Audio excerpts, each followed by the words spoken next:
Vagus nerve is all the craze right now. And any Google search will show you millions of hits with life and health hacks galore regarding the vagus nerve. And with all the research and the biohacking and the natural science that has been reported lately, it's cool to hear about part of our brain that can have such an amazing impact on our health.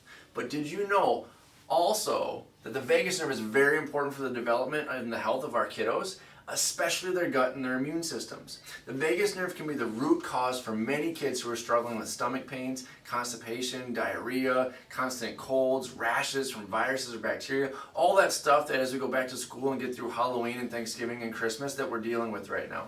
So moms, if you've tried supplements, oils, all that stuff to help gut and immune issues, you've heard of the vagus nerve because I'm sure you've researched part of it, or at least it's been brought up in those conversations. You're just trying to get it all figured out.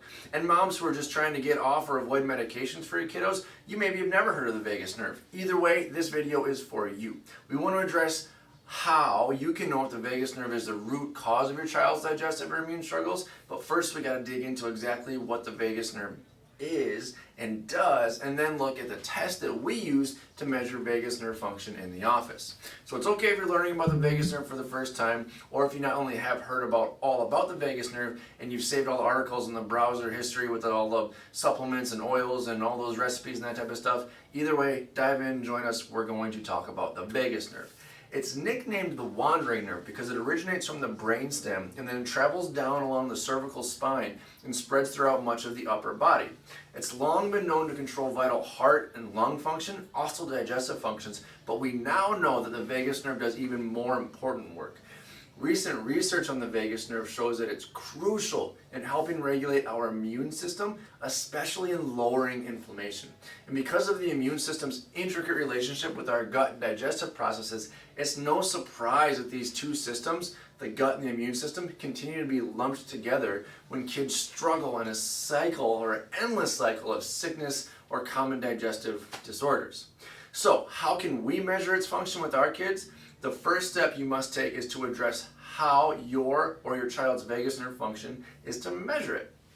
And the most important exam for this, those are two thumbs pointing behind me, the most important exam for this is the HRV test, or heart rate variability. Our office is trained and equipped to run an HRV exam on children as young as a few days old, all the way up to us, stressed out, worn out parents. And depending upon age, HRV is a simple test that takes 1 to 5 minutes to run, but gives us valuable information on how your vagus nerve works and whether subluxation or dysautonomia are present. Fancy ways for me to say stress stuck in the opposition. So behind me, two examples of what vagus nerve dysfunction would look like on an HRV test.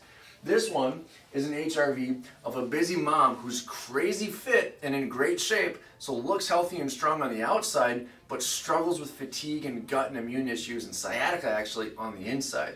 And what this sympathetic dominant HRV shows is that her vagus nerve brake pedal is not doing its job. When that side of the system becomes dysfunctional or subluxated, an overactive and sustained gas pedal, sympathetic fight or flight response is the result. So she's stuck gas pedal and her brake pedal system is not firing. Now on the other hand, we got an HRV scan of a 2-year-old little girl who struggled with vagus nerve challenges because her sleep, digestion, constant ear infections, and gross motor control have struggled significantly. And having such severe multi-system health challenges makes perfect sense with this HRV, where that small white dot here being that low and showing autonomic activity index of just a 54, round up to 55 even, means her autonomic nervous system was indeed exhausted and she's basically running on low battery. So measuring it is the first step that puts all the healing in motion for you or your child, getting the answers that only the HRV and other neurological scans we do in our office can provide for you. If you suspect that you or your child are struggling with vagus nerve dysfunction or anything else we talked through above, going through our clinical process will be super helpful. Not only will you get the neurological scans run to find the exact level of dysfunction within the nervous system, but you'll be able to have an in-depth conversation with us on your specific health challenges.